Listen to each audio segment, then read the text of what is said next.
There's not been a single culture in the history of humankind that has not spent a significant amount of time thinking about death. It should be no surprise, therefore, that we also attribute the mysterious process of death to supernatural forces. In Western culture, we have angels of death and the Grim Reaper, beings that usher souls from the mortal coil into the afterlife. In Japan, they have the Shinigami, but as with so much in Japan, there are many unique twists to the story of these creatures. The word Shinigami is made from two other Japanese words, shi and kami, and they literally mean death and God.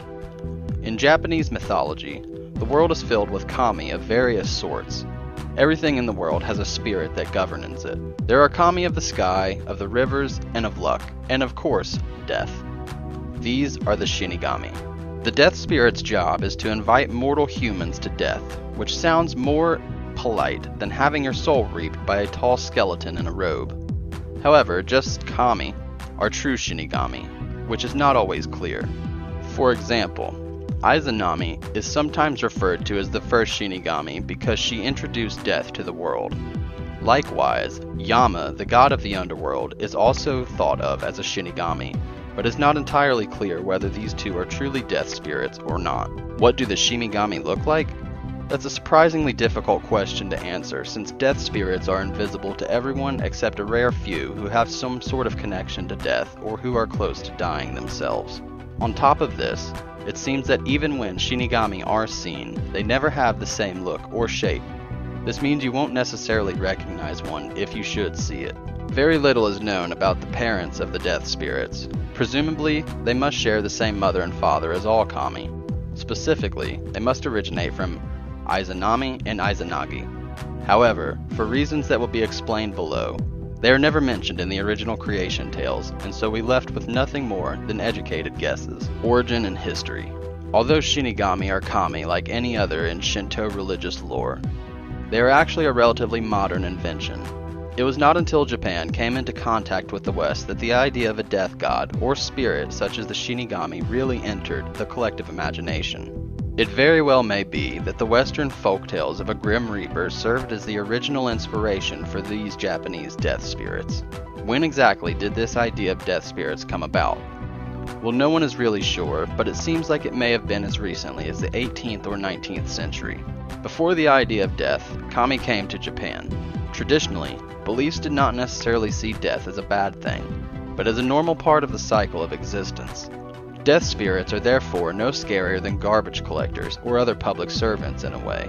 According to legend, death spirits work in pairs and appear when it is in a person's preordained time to die, at which point they invite him or her over to the threshold between life and death. We know this fact about these death spirits from an old traditional tale.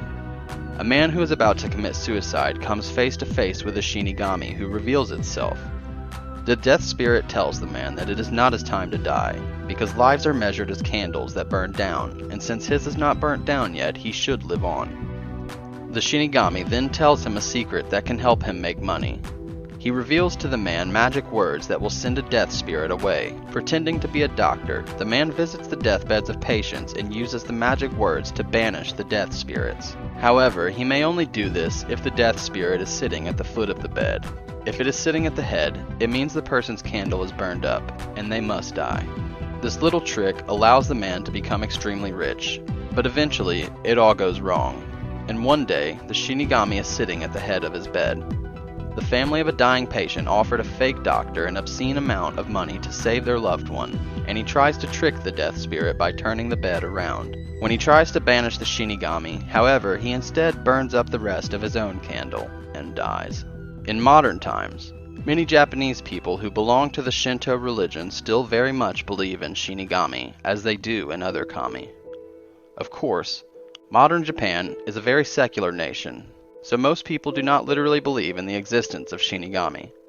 That being said, the Japanese love to honor their traditions, so Shinigami are still very much a part of Japanese culture, just as the Grim Reaper is in the Western world. Shinigami have appeared in several very popular television series from Japan. Two notable titles are Death Note and Bleach.